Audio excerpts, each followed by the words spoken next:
স্কুলের প্লেগ্রাউন্ডে সবই আছে, শুধু খেলার মানুষ নেই। শ্রেণীকক্ষেও শুনশান নীরবতা, নেই কোনো শিক্ষার্থী। স্কুলের আঙিনাও নেই শিশুদের চিৎকার বা হৈ হুল্লোড়ের শব্দ। এটি দক্ষিণ কোরিয়ার বর্তমান অবস্থা।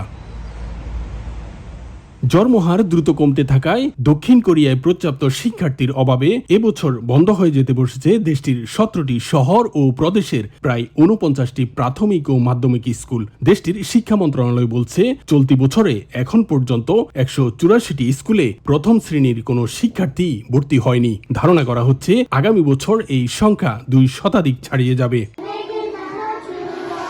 দেশটির সরকারি পরিসংখ্যানের তথ্য বলছে, দক্ষিণ কোরিয়ায় বর্তমান মোট জনসংখ্যা 5,12,20,000। এর মধ্যে 65 বছর বা তার বেশি বয়সী মানুষ 20%-এরও বেশি। এর আগে দেশটির সরকার জন্মহার সংকট নিরসনে আর্থিক প্রণোদনা সহ বেশ কয়েকটি উদ্যোগ নেয়, যার বাস্তব প্রতিফলন কিছুটা দৃশ্যমান হলেও সংকট নিরসনের পথ অনেক দূর।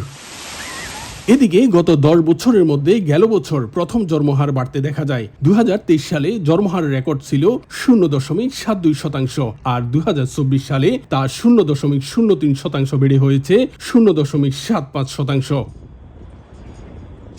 কয়েক বছর ধরে বিশ্বের সবচেয়ে কম জন্মহারের দেশগুলোর মধ্যে দক্ষিণ কোরিয়া অন্যতম। আর্থিক প্রণোদনা ঘোষণার পরও নিম্ন জন্মহার ঠেকাতে হিমশিম খাচ্ছে দেশটি। টানা কয়েক বছর ধরে নিম্ন জন্মহার, যার প্রত্যক্ষ বা পরোক্ষভাবে প্রভাব পড়েছে দেশটির শিক্ষা প্রতিষ্ঠানগুলোতে। তবে এমন পরিস্থিতির সঠিক সমাধান না হলে দেশটির জন্য অশনির সংকেত বলে মনে করছেন বিশ্লেষকরা। দক্ষিণ কোরিয়া থেকে মোহাম্মদ হানিফ, সময় সংবাদ।